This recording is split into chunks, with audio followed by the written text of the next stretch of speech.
Hi, everyone. I'm Robbie Diamond, the CEO of the Electrification Coalition and our sister organization, SAFE, and also the CEO of SAFE, whose sister organization is the Electrification Coalition. It's just a fusion here that we're so excited to have you to release this new paper and to talk about V2G, or vehicle to grid, but really V2X, vehicle to everything. Between the time of starting the paper, we went from the grid to everything. And let me thank our speakers, first of all, on our panel, Adam Benshaw from Ford, Steve Latender from NUVVE, Dr. Holmes Hummel of Clean Energy Works, and also thank the people at SAFE that really, and the Electrification Coalition that worked so hard on this paper, and Blair, who you'll hear from moderating the panel, Ladine Freemuth, who you'll hear go through the recommendations, Dockery, Medina, Alyssa, just too many. It takes a village over here. So thank you all for all your hard work. This project is actually, as I said, a fusion between SAFE and our grid security project and our Electrification Coalition, and really is part of our vehicle to everything, or V2X initiative. And we're really excited to be releasing this new paper that's really found its time, both technologically and from a business perspective, called Advocacy, V2G Technology Adoption, Policy Recommendations for Improved Energy Security and Resilience. Just a little bit of a mouthful, but most importantly, it's important. This really also is a fusion in the energy world, because usually our transportation, our industrial energy, and our residential energy have been separated, using oil for transportation and electricity for everything else. But as we electrify, we now are fusing our sectors together. And as we electrify more and more things, electricity and our grid becomes more important. And this resiliency and the security of that grid, we are at this critical time. For people who don't know, chargers that are V2G, most chargers are one flow or unidirectional, where you can take the electricity from the grid and put it into a vehicle.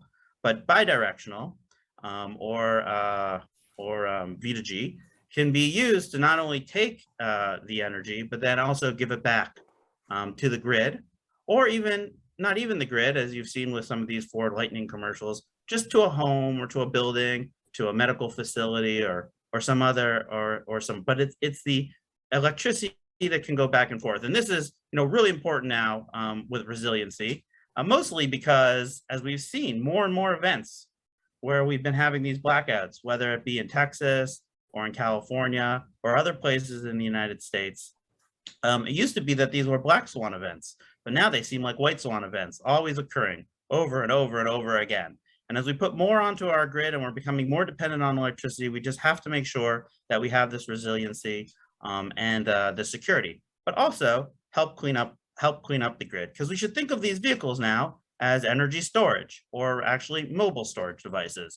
And just as we saw energy storage as providing resiliency or emergency management, but also they can do one other thing, which is actually provide cash back to consumers. You'll be able to get your electricity and sell it back. Some of the, many of the people on this call might know this already, but just to use one example, and I'm sure you'll hear from NUVVE, is the idea of taking school buses that really are big batteries, mobile batteries, and in the summer they sit in a parking lot, and those are the hottest times of the year when we have peak load, and we need to add electricity to the grid, and these school buses can now be able to do that. Just think of those parking lots as massive batteries, and this works for large vehicles, but also small vehicles. So we really see 10 years ago we talked about this, but now the technology is here. But it's difficult. It is difficult to put more and more items onto our grid, but to make sure that they work together. So we thought it was really important to begin this conversation, as we are about to spend $5 billion to create a national charging grid, to make sure that it's future-proof and ready for the challenges ahead with it. And we believe that vehicle to X is a way of both saving lives by providing resilience and security, as well as helping make some people some money, maybe being able to sell their electricity back. So please let me introduce Ladine Freemuth, who is going to go through some of the recommendations. And thank you so much for joining us here today. Thank you, Robbie, very much. Good afternoon, everyone. My name is Ladine Freemuth, and I am a senior advisor to SAFE's Grid Security Project in my consulting capacity. I want to add my thanks to the speakers for their time and expertise and for participating today. And I also want to thank the SAFE and Electrification Coalition team for making this report and today's event happen. First, I will share some of the progress that has already been accomplished in advancing policies to facilitate deployment of vehicle-to-grid technology and related value streams. Then, with the context that Robbie provided, I will highlight a few of the key policy recommendations from the report that SAFE and the Electrification Coalition are releasing today, entitled Advancing Vehicle-to-Grid Technology Adoption. These policy recommendations are intended to facilitate and expedite vehicle-to-grid deployment going forward. As Robbie noted, vehicle-to-grid means the bidirectional charging and discharging between electric vehicles in the grid, so a vehicle acts like a mobile energy storage unit and can provide power to a home, a building, or the electric grid. SAFE and the Electrification Coalition do not always distinguish between vehicle-to-home or vehicle-to-building and vehicle-to-grid, and I will refer to vehicle-to-grid as V2G from here on out in my remarks. I will begin by sharing some of the accomplishments to date. The federal bipartisan infrastructure law, otherwise known as the Infrastructure Investment and Jobs Act, is a $1.2 trillion major legislative package that is designed to repair and build infrastructure across multiple industry sectors. It became law in November 2021. This law contains several policies that are among the first that seek to facilitate and expedite the deployment of vehicle-to-grid or V2G capabilities. The policies include those highlighted in the slides here, and a few worth noting are the following. The bipartisan infrastructure law adds new eligibilities to the Surface Transportation Block Grant Program, including electric vehicle charging infrastructure and V2G infrastructure, as well as resilience features. The law contains grants for charging and fueling infrastructure, and V2G is one of the factors that applicants must demonstrate that they have considered when applying for these grants. The law also contains smart grid investment grants, and vehicle-to-grid is explicitly included in this U.S. Department of Energy Smart Grid Investment Grant or Grid Modernization Program that provides $3.5 billion for smart grid, including V2G technologies. There also is the National Electric Vehicle Formula Program, and as Robbie mentioned, this program provides $5 billion to establish national electric vehicle charging corridors along highways and in communities across the United States. The law states that the transportation and energy departments must consider vehicle-to-grid integration, among other factors, as they develop guidance for this program. Now I will turn to our new report. The paper focuses on why V2G technology is needed, the benefits it provides, and challenges or barriers that could be limiting the scope and scale of V2G technology deployment. The federal, regional, and state and local recommendations in the report are aimed at helping to address such challenges. Policy support is needed now to ensure that V2G capabilities are considered upfront to future-proof electric vehicles and electric charging infrastructure, and to facilitate the more widespread and rapid adoption of V2G technologies. Retrofitting electric vehicles and EV charging infrastructure with bidirectional charging capabilities would be more costly than incorporating them on the front end, especially as the United States is making this multi-billion-dollar, once-in-a-generation investment in energy and transportation infrastructure. The recommendations in the report are intended to be viewed through an equity or economic inclusion lens. A few of the key reports are as follows. Several recommendations focus on relevant federal and state incentives, primarily tax credits, as well as grants and rebates that should be expanded to include bidirectional charging capability. For example, the Alternative Fuel Refueling Property or Section 30C tax credit which applies to EV charging infrastructure, should be expanded to cover V2G capabilities. The current Section 30C tax credit for EV charging property is a 30% credit, and it expired on December 31, 2021. There are changes pending in Congress that would expand the definition of EV charging infrastructure in this credit so that EV chargers with bidirectional charging capability would qualify for this credit. Additional changes would extend the credit for 10 years and increase the amount of the credit for EV chargers. These modifications would help defray the upfront costs of EV charging infrastructure and would help cover the incremental V2G related costs. The Section 30C credit with these changes is included in the tax portion of the Budget Reconciliation Infrastructure Package that passed the United States House of Representatives in November of 2021. The clean energy tax provisions are among the measures that remain viable to ultimately become law. Recommendations in the report also pertain to incorporating V2G-enabled electric vehicles into emergency planning and preparedness efforts to enhance critical infrastructure resilience. This includes prioritizing deploying bidirectional charging equipment to critical facilities. Several federal and state emergency planning, preparedness, and response plans already exist.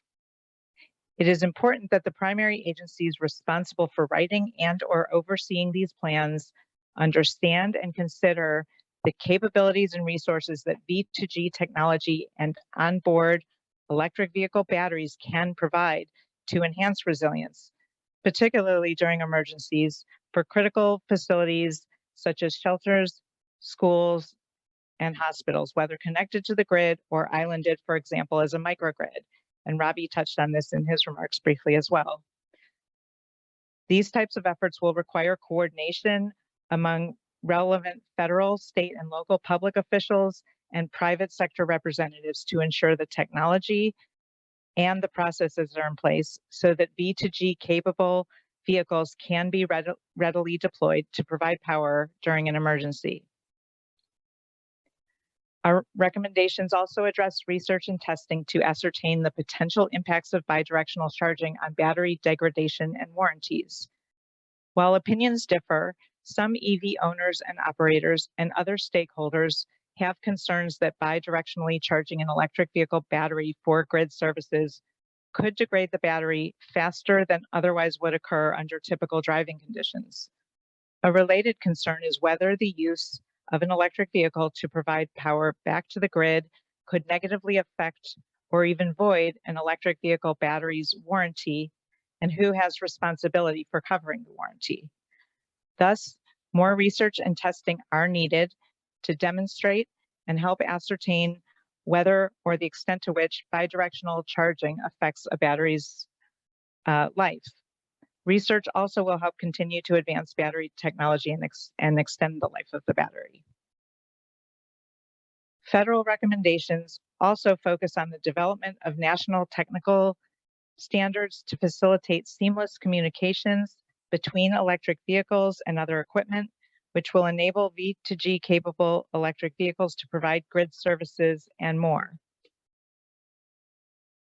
Last but not least, the report contains recommendations pertaining to state and local governments and to independent system operators or regional transmission organizations.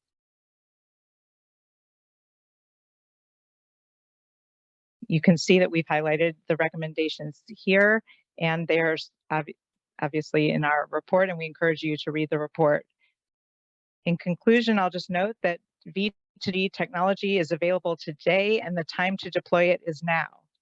This technology offers substantial opportunities to help enhance critical infrastructure resilience, and in doing so, to enhance our energy and national security. The solutions identified in this report will help overcome existing challenges and barriers to V2G deployment. Political will and leadership also are essential to advancing policies that will help unleash the vast benefits of this significant technological innovation. SAFE and the Electrification Coalition are excited to continue working with partners and stakeholders to advance the policies needed to facilitate the the deployment of electric vehicles and of V2G capabilities. Thank you very much, and I will now turn the program over to my colleague, Ann Blair, to moderate our panel discussion. Thanks so much. Great. Thank you so much, Ladine, for highlighting our policy recommendations. And just to reiterate what she said, we do look forward to working with all of you who have joined us today, as well as our panel to ensure that these policies are adopted to support V2G technology. So my name is Ann Blair. I'm the Director of Policy at the Electrification Coalition, and I am pleased to join you today as moderator of an esteemed panel of expert members of the Electrification Coalition's Business Council, Ford Motor Company, and NUVVE, and our partners at Clean Energy Works. They will begin each giving initial individual remarks, and then we will conclude with a discussion and questions from all of you. So please get your questions ready and feel free to put them in the Q&A box on your screen. So first, I would like to introduce Adam Benshoff. He is the Director of EV Policy for Ford Motor Company.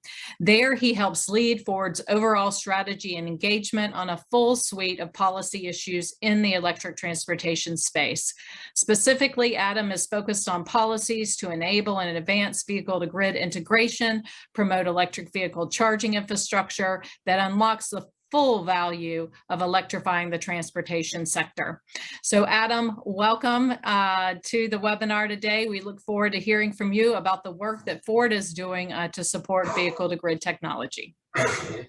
Well, thank you so much, Ann. And I certainly want to start off by thanking the Electrification Coalition and SAFE for having me here today. I just could not be more excited about this dialogue and the work that we're doing in this space. And I think the work that we're all going to have to do together to get to where we all want to be. It's funny, I've been in the electric industry for almost 18 years, and we're always talking about grid modernization and the things that we need to do to modernize the grid. And there's such a connection now to transportation, as Robbie was saying. But there's this quote from Gandhi that has always just stuck out to me whenever we have dialogues like this, and that's that the future depends on what we do in the present. And I don't think that's been ever more true in this space, certainly in transportation, than it is today. So I'm just hopefully going to cover three things really quickly for folks, and then really interested in getting to the questions and the dialogue. I'm hoping to just provide a little bit of an update on Ford's EV path for folks that might not be as familiar with where we are and where we're hoping to go. Give you a little bit of information of what I consider the prize of our fleet right now, the Ford F-150 Lightning. And then just discuss some of the key recommendations in the report that really resonated with me. So if we can get the slides up. Perfect. So for those that might not know, Ford is all in electrification of the transportation sector. We're investing more than $30 billion in electrified vehicles globally through 2025. We're increasing our overall full year global production capacity to 600,000 EVs by 2023. And by 2030, we expect 40% of our global mix to be fully electric. Ford is leading the electric revolution with plans to create a sustainable automotive manufacturing ecosystem in Tennessee and 2 Blue Oval SK battery plants in Kentucky. And that's jobs. That's 11,000 new American jobs. And these facilities are really reimagining how electric vehicles and batteries are going to be redesigned or designed, built, and recycled. All built for America with $11.4 billion of investment by Ford and our partners. But what are we focused on? Well, we're focused on electrifying the crown jewels of the Ford fleet. Ford's electric vehicles are inspired by our most iconic products like the Ford Mustang, our utility and truck lineup, and amplifying the best attributes of those vehicles that our customers already love, such as performance, capability, and convenience. But then we get to the truck of the future. And that's what I'm most excited to talk about. And I guess we should stop calling it the truck of the future, since it is in production today. It's being delivered to customers and homes throughout the country, and that is the Ford F-150 Lightning. It is smart, it is connected, and it's of course built Ford tough. We announced plans to nearly double our production of this vehicle due to overwhelming consumer demand and excitement. And I can share that there's not just consumer demand and excitement for this. There's a ton of excitement within the building of Ford too. It's just, it's really just a fantastic truck. So our F-150 joins the Mustang Mach-E and the E-Transit commercial van in Ford's growing lineup of innovative and mainstream electric vehicles. And I do want to repeat that, mainstream electric vehicles, because that's really what we're looking for. We're looking to put electric vehicles in everyone's garage, in everyone's driveway. And we've electrified the #1 selling vehicle for the last 36 years and the #1 selling pickup for the last 45 in this country. We're on track to deliver more than 2 million electric vehicles annually by 2026, and that's equal to about 1/3 of the company's volume. So well on our way to that half number by 2030 that I shared at the beginning. But let's talk about the Lightning, because the Lightning is the smartest, most innovative F-150 that Ford has ever built. And it just happens to include a 10 kilowatt smart energy system on wheels, along with the ability to get software updates that will make it even better over time, and that build Ford Tough capability. It's the only full-size electric pickup available with a starting price for under $40,000, and both the standard and extended range battery packs offered will deliver more horsepower than we even originally thought we could. 580 horses for the extended range and 452. So that's 775 pounds of torque and a towing capacity of 10,000 pounds. 0 to 60 in mid-4s.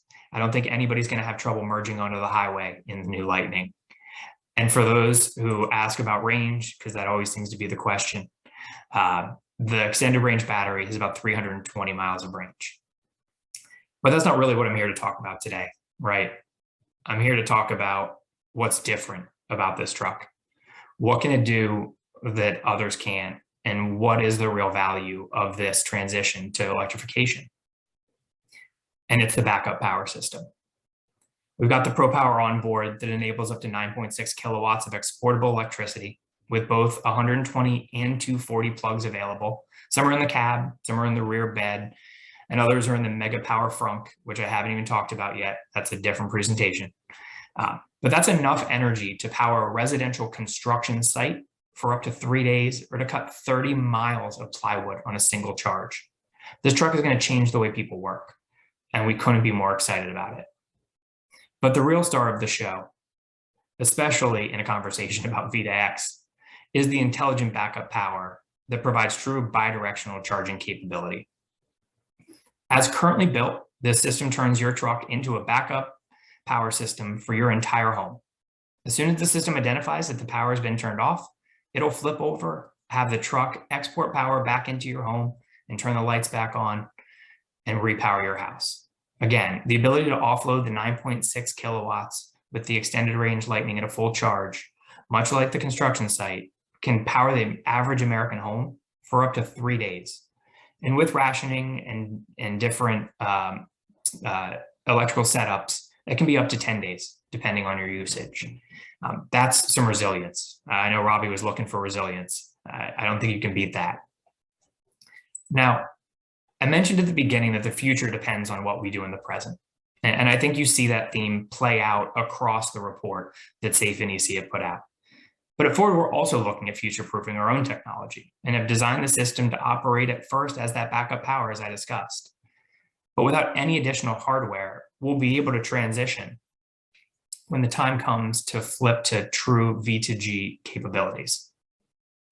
Now, customers will need to have installed a Ford Charge Station Pro charger, which we have developed and designed, along with a partnership between Ford and Sunrun, a home integration system that will be able to accommodate not just your Ford Lightning, not just your other Ford vehicles, but also home storage or solar as well, if you're interested in that. And we really feel that getting this hardware and the technology into customers' hands early will help ease the process as we shift to a world with V2G capabilities and that parallel grid operation that I think we're all really looking for as the potential golden goose here. Now, this technology creates so much potential, but that's all it is if we don't have the right policies in place to make sure we're getting the most out of it. There are 3 areas of the report that I just wanted to highlight: the programs, the interconnection, and the battery impacts. From Ford's perspective, we see an incredible opportunity for our customers, not just to have the peace of mind of backup power, but if these programs are designed correctly, to be able to participate in a plethora of programs that create real value for those customers, as well as value for the electric grid. But at a minimum, we do not want to see barriers put up that would slow things down. And a critical area that is also identified in the report is the interconnection process. We need to work together to make sure that electric companies are comfortable with the technology while also ensuring a smooth customer experience. Frankly, we've had years to work this out with DERs, and we need to leverage those lessons given the projections of EV growth and some of the numbers that I shared with you about just our own projections. Finally, the issue of battery impacts from V2G activity is a critical component to setting up the future. We have a lot to learn still, and we should ensure that policies that may be designed through the lens of traditional ICE vehicles do not inadvertently stunt the potential for this technology. I think flexibility in things such as warranty requirements and data gathering from real-world experience in the near term will be critical to the long-term success. So thank you so much for the opportunity to share some thoughts, and I'm really looking forward to the questions. Great. Thank you very much for joining us, Adam. Great work that you all are doing at Ford, and we just look forward to that continued partnership together. So I'm pleased to introduce our next speaker. Steve Latender is a regulatory analyst and policy professional with over 25 years of experience specializing in the value of distributed energy resources and the grid of the future. He has prepared direct testimony, technical reports, and analysis on a range of energy policy issues, including the publication of a seminal article on V2G titled Electric Vehicles as a New Power Source for Electric Utilities with Dr. Willett Kempton. At NUVVE'S, Steve works to promote policies, regulations, and wholesale market reforms that unlock the value of V2G offers to the grid and customers. Welcome, Steve. We look forward to hearing your remarks. Great. Well, thank you so much, Anne, for that introduction. And I'd also just like to send my appreciation to the SAFE and the EC team for inviting me to participate this afternoon. And also importantly, to thank them for the incredible work on this report that's being released today. And we are very excited about where we are in the moment with vehicle grid integration. And this report is going to be an important piece moving forward as we have conversations about how we can unlock this vast potential that we've been talking about this afternoon. So with that, I'll go to my slides. So just quickly, NUVVE is a publicly traded company, and the lawyers at the company suggest that I provide this legal disclaimer. So I'll give you 2 seconds to read it. Okay, you're done. So I wanted to just tell you a little bit about NUVVE. NUVVE, we're based in San Diego. I work from my home office in central Vermont. I'm largely focused on policy and regulatory issues in the East region in the United States. We are a small but growing company, and we have quite a long history of activity on vehicle-to-grid technology. We are probably the longest running vehicle-to-grid technology company that exists today. We have been conducting research and development on this issue, both the technology, policy, and regulatory issues for over 25 years. We have significant assets under our control through the deployment of our bidirectional EV charging stations that we've been deploying not only in Europe, but also more recently here in the United States. We've actually have also, probably of any other company, the longest experience in terms of operating vehicle-to-grid systems. We've been aggregating a fleet of Nissan Leafs and vans in Denmark for the past 5 years. And we've been presenting those vehicles to the regional grid operator and generating revenue for vehicle owners. So this is a real option today, and I'm excited to share with you NUVVE's role in this ecosystem. So really exciting to hear our speaker from Ford. This is the moment. Last year, there were about 500,000 electric vehicles were sold in the United States. In 2021, and the analysts are predicting by 2030 that 30% of new vehicle sales will be electric vehicles. And that represents 4.5 million vehicles. So this is a huge new resource that's going to have to be charged from the grid. And then, as we've been talking about, we can also think of these vehicles not only as charging from the grid, but also discharging back to the grid or to buildings, providing valuable services. So NUVVE sits in between this. We are largely a software company, technology company that has a solution that sits in between the fleet of electric vehicles and the electric grid. First and foremost, our goal is to provide the electricity, the level of charge required for the vehicle so that they can meet their number one purpose for transportation and mobility. Secondly, we understand the grid, we understand how the constraints and the pricing and tariffs, so we want to deliver that fuel to EVs at the lowest cost possible. Again, providing the level of charge that's required to meet the transportation needs of the vehicle owner and the fleets. And then when appropriate, when there's an opportunity, opportunistically, we can aggregate those vehicles and present that as a grid resource, just like you would a traditional grid level battery or some other sort of grid resource, and it has potentially significant value. And just to put this into context, by 2030, 4.5 million vehicles could be close to 45 gigawatts of potential power capacity on the system. So that's a massive resource that we need to be able to think about differently and unlock and provide that resiliency and the grid enhancement benefits that we're talking about this afternoon. And just to put that into context, at the end of 2021, we had about 6.6 gigawatts of stationary storage. So just in 1 year, electric vehicles will represent a very large grid resource, and the opportunity is quite exciting. So this has already been referenced. It's referenced in the report, and some of our speakers have already talked about this, but I wanted to just highlight some of the critical factors which we think should be thought about when we think about building out our charging infrastructure and the real value, the importance of bidirectional charging. So I won't go into all of these in the interest of time, but I do wanted to note number one, that as Robbie and others have mentioned, there's an opportunity to use that resource, that asset, which is idle 90% of the time, parked, and if it's connected to a bidirectional infrastructure, can create value for the vehicle owner, thereby reducing the overall cost of ownership. We also know that the grid is evolving. We're having more intermittent resources, so there's a need for more grid flexibility, and electric vehicles represent a very substantial and valuable asset for providing grid flexibility. We also think there's some important resource efficiency considerations. We're mining these materials, we're building these batteries for electric vehicles, and if we can have them serve these dual purposes, transportation and grid balancing, grid resiliency, that there's some important resource efficiency complementing what we're doing in terms of the stationary grid storages to support that transition to a renewable grid. We are very excited about electric vehicles providing resiliency. If there is a blackout, these vehicles could provide power to emergency centers, response centers. But before that, we'd like to see vehicle to grid provide resiliency to the grid in advance of an outage.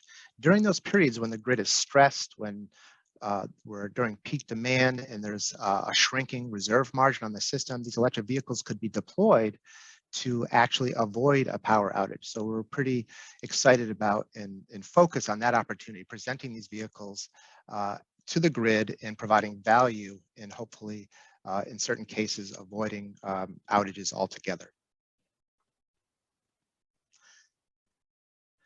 So the second message I wanted to deliver this afternoon is that, and others have mentioned, is that we are moving from pilots and demonstrations to commercialization.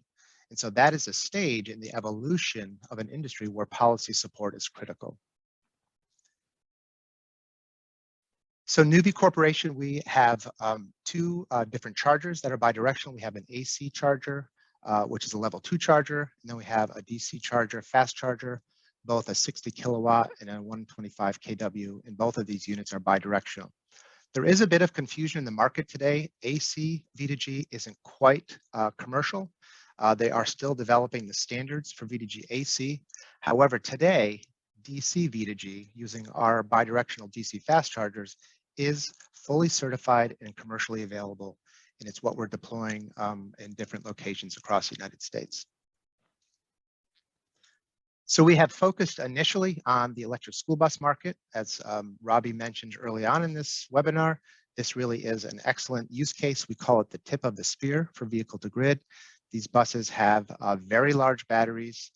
They are idle for many months during the summer when the grid is most stressed, and we can provide that resiliency benefit.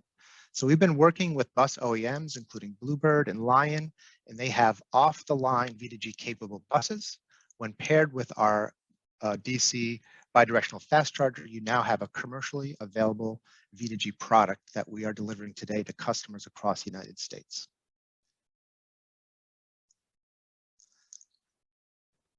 Again, many of the other speakers have talked about some of the importance of policy, again, in this, the importance of policy to support this transition from pilot demonstrations to full commercialization. We have the products, but we need the policy and the programs to support the deployment of these systems. And so I list for you here what we believe at NUVVE to be key policy priorities, similar to what we heard from the Ford representative. We see interconnection as a critical component piece to this. We also believe, at least in the short and midterm, that they'll be requiring incentives for the deployment of bidirectional equipment, and then compensation for the services that they provide to the grid. And as been mentioned before, we're making this historic investment in our charging infrastructure. We've talked about future-proofing this. We don't want to strain these assets by having a largely unidirectional charging infrastructure. If we think creatively today about the value, proactively reflecting that value in our decisions, we can have some component of that infrastructure be bidirectional, which would create, as we've been talking about, real value to owners of vehicles and to the grid more generally. And there is still some work has been discussed about development and implementation of technical standards and guidelines so we can expedite the deployment of these systems. So with that, I think I am just about out of time. I'd like to again thank SAFE and EC for this opportunity and look forward to the conversation later in the webinar. Thank you. Great. Thank you so much for joining us today, Steve, and for those remarks. So next, I'm pleased to introduce our final panelist of the afternoon, Dr. Holmes Hummel. Dr. Hummel is founder of Clean Energy Works. Clean Energy Works aims to accelerate investments in the clean energy economy by bridging the clean energy divide with inclusive financing. Previously, Dr. Hummel served as a senior policy advisor in the Department of Energy's Office of Policy and International Affairs, and has also done work with energy innovators in Silicon Valley. Dr. Hummel earned a doctorate degree from Stanford University for interdisciplinary research on energy technology scenarios that achieve 100% clean energy. Welcome, Holmes. Look forward to your remarks.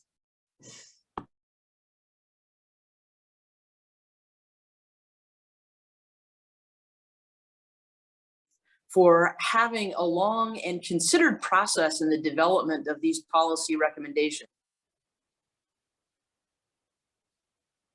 Yes, can you hear me now? Excellent. I said, thank you so much for the invitation to join the program today. I have, on behalf of Clean Energy Works, the privilege of participating in the long and considered process that the Electrification Coalition and SAFE have invested in the development of the policy recommendations released in today's report. It's with that experience that I have a great deal of confidence in sharing some of our experience at Clean Energy Works in testing in the field how this technology can deliver value at a hyperlocal and the local hyperlocal level and local resilience for national interest.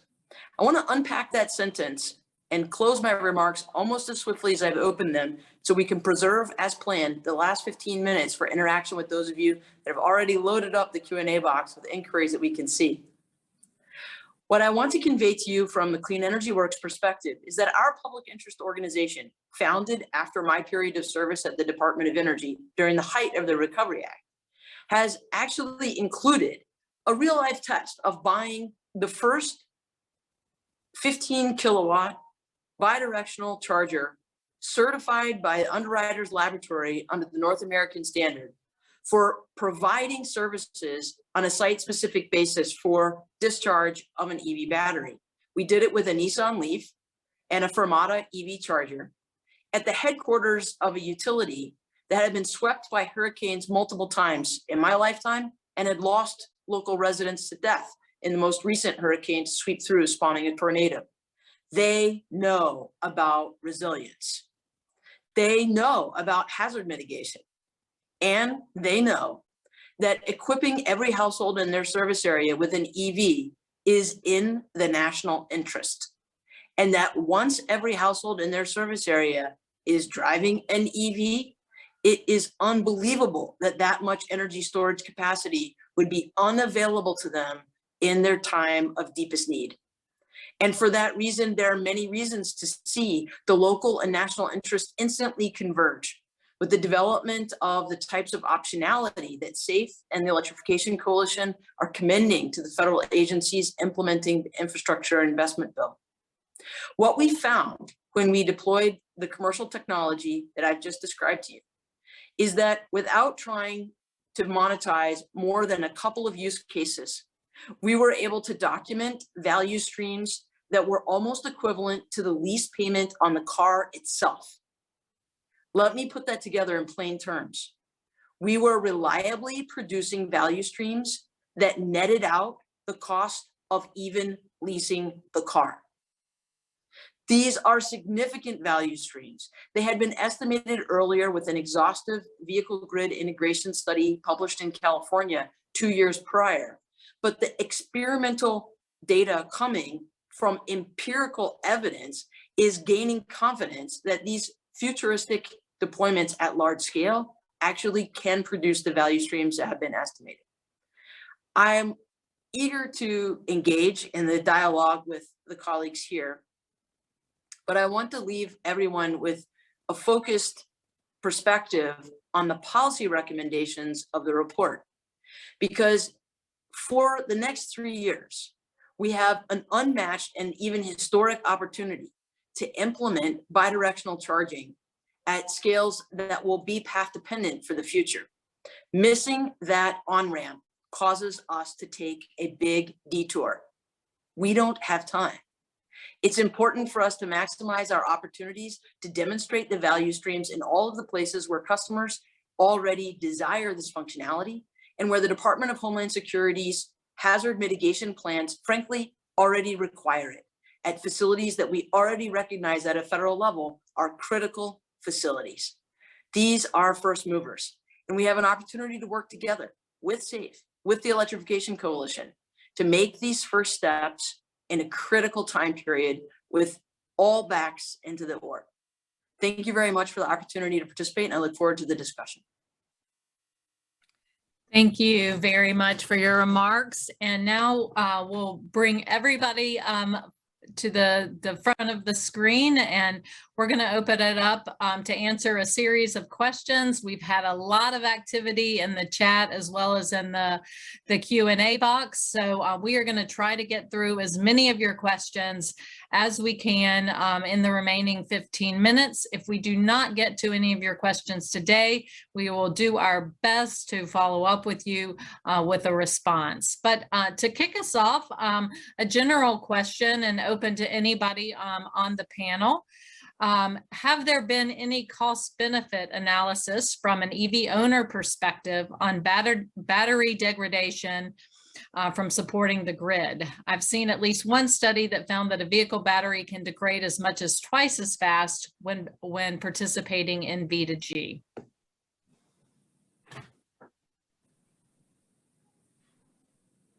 I don't know if Stephen and Adam have data from their own corporate internal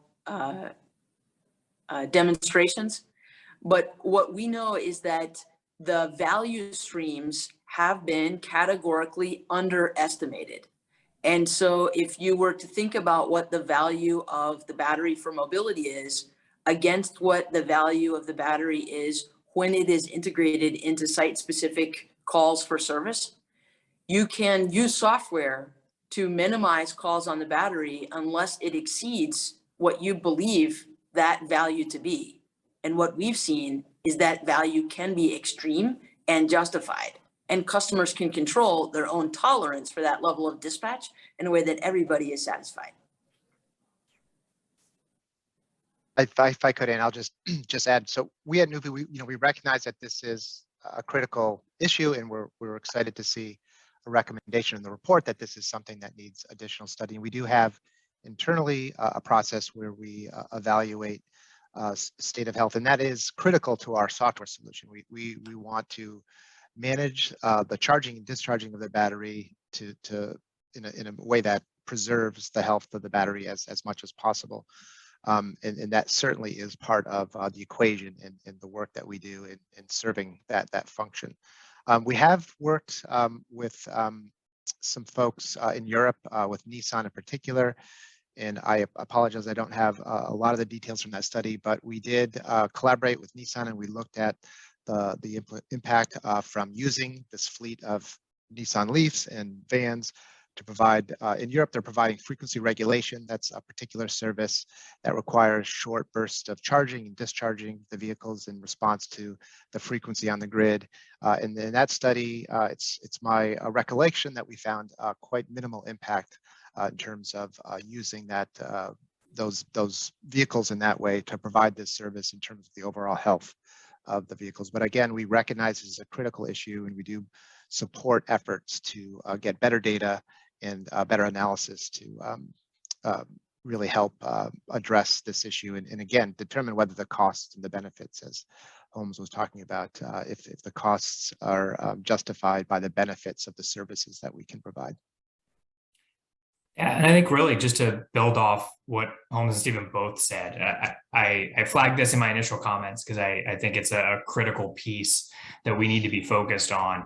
And it is the tying together of the value stream that Holmes mentioned and what that eventual battery looks like and what it could be potentially used for. I think as we look at it, one of the critical areas, at least from a policy perspective, and it is highlighted in the report, and we certainly appreciate that, is the need for some flexibility as we're learning about the real life use cases, certainly in the residential sector. We've got, I think, some good data from the fleets and some of that work that's being done. But as we look at what these programs and how they function and how folks actually participate in them, and what the real world impacts are in there, when we're looking at setting standards and policies around things like battery degradation, warranty issues, I think it's really important that we are flexible and maintain a certain level in there to ensure that we are maximizing the value that's out there, but also obviously protecting the asset and protecting the customers.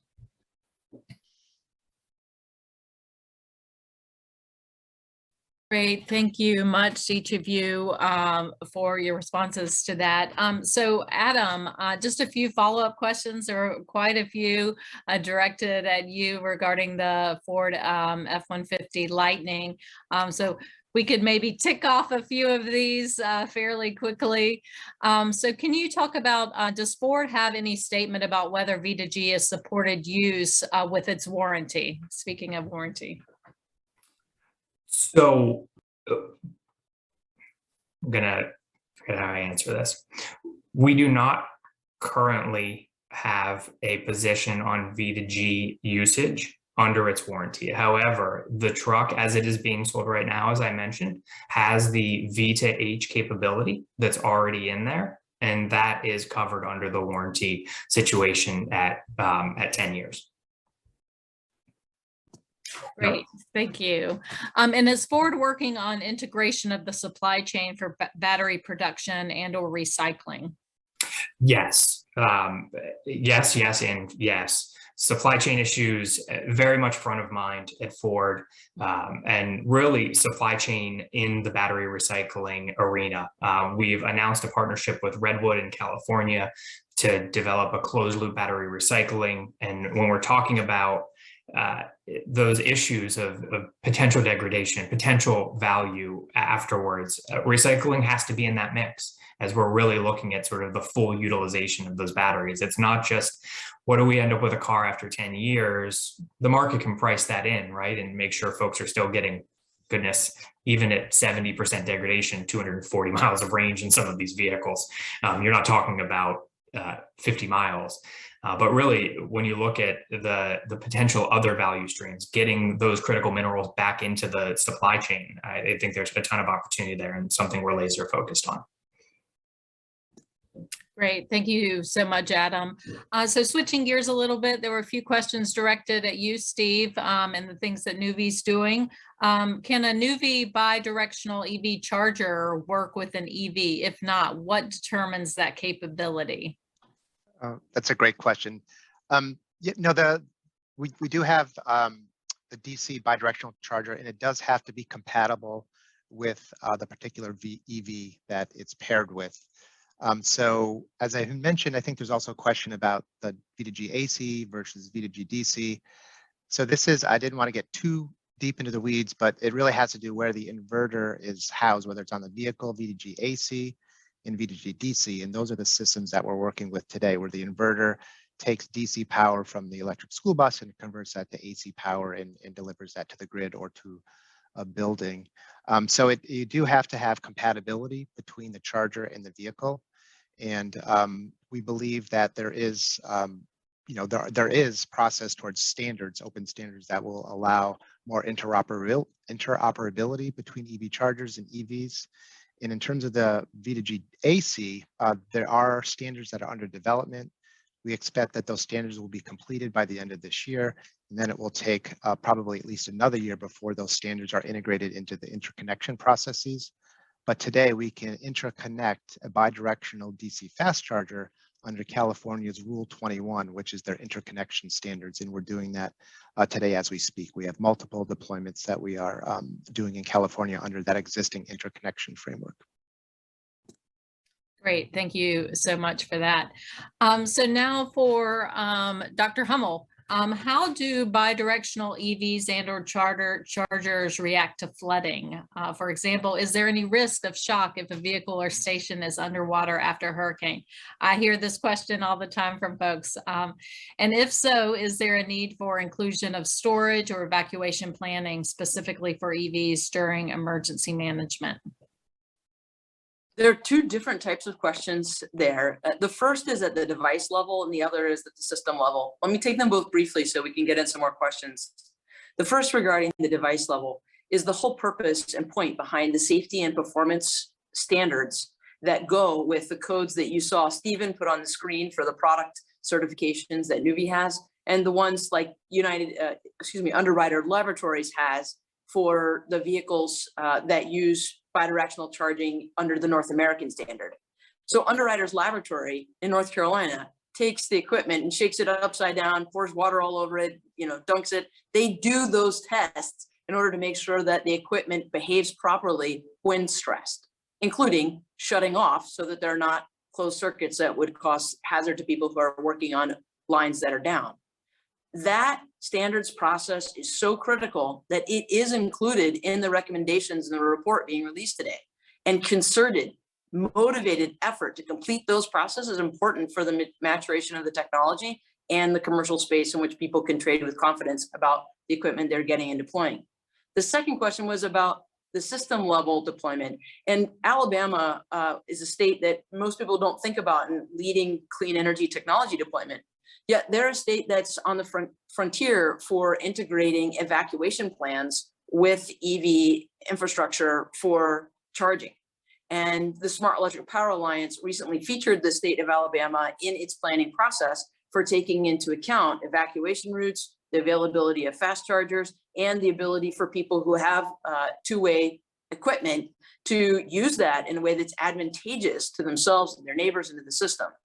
So these are things I think that emergency response managers are certainly acutely aware of, especially in the hardest hit part of our country, which is the Southeast. Great, thank you so much. And another question directed at you as well. I'm going to combine two things. Are there V2G value streams that you mentioned documented in the public domain? And can you go a little bit deeper into what those values are, providing an explanation of what those specific value streams are? Yes, the value of the use cases varies on the type of vehicle, the utility service area, the time of the season and market conditions. I know all of the folks on today's call are likely to be aware of those variations. So with that as context for the fact that there's not one number for everyone everywhere, I want to commend everyone to the database that is in the public domain as a product of GridWorks in their multi-party construction of the vehicle grid integration use case platform in California. You can Google vehicle grid integration and GridWorks. You will get to a report that will lead you to a database that is open source. And for every different type of vehicle class, light duty, heavy duty, even differentiating between school buses and transit buses, they're all different use cases. And for every single use case, there is an estimated value. Those values we have found are underestimations. So now that brings me to the second part, which is what you find when you actually deploy the equipment and you set up your cash register and a stopwatch and you start to measure the value streams. And with software that optimizes the dispatch of the storage according to the economic opportunities that are available, you can literally print money. So next month, or excuse me, in August, the American Council for an Energy Efficient Economy will be releasing a peer-reviewed paper that we have helped support from Advanced Energy and the North Carolina State University Clean Energy Technology Center, where our partners have produced a paper that documents the value streams with the magnitude that I described. Put in simple terms, we were leasing a car for a little bit more than $250 a month, and we were reliably able to clear $250 for a brand new Nissan Leaf Plus with only a couple of use cases in mind, netting out the cost of even having the car for all of the other commercial purposes it was providing for 90% or more of the other hours of the month. Anne, could I just add something to that real quick? Absolutely, yes.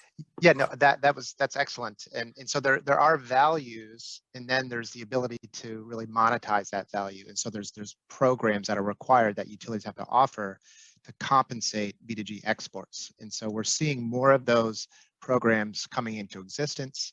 This year, for example, we have a number of installations in San Diego Gas and Electric's service territory, and there's an opportunity in California under the ELRP, the Emergency Load Response Reduction Program, where they have a specific carve out, a specific opportunity for EVs to participate and be compensated for dispatches back to the grid. And it's, I believe the compensation is $2 per kilowatt hour during the summer months with up to between 30 and 60 hours of dispatch. So there is those value streams, and there's the matching that with the programs that compensate vehicles for the performance that they offer to the grid. Great, thank you. And Adam, is there anything you'd like to add to that? We are getting to our end of the time, so I'd love to offer you that kind of those final comment on that before we do a final wrap up. Yeah, I think there's the only thing I'll build on that, and really it was on the last comment, is the need for the electric company to be a partner and come in and be engaged in this. And I think it's kind of incumbent upon all of us to work with them, develop these programs, and make sure that we have them kind of in the hopper and ready to go. Because I think what you heard today, and I hope what you took away from this discussion, is this is not a technology for 2030. This is the technology for 2022.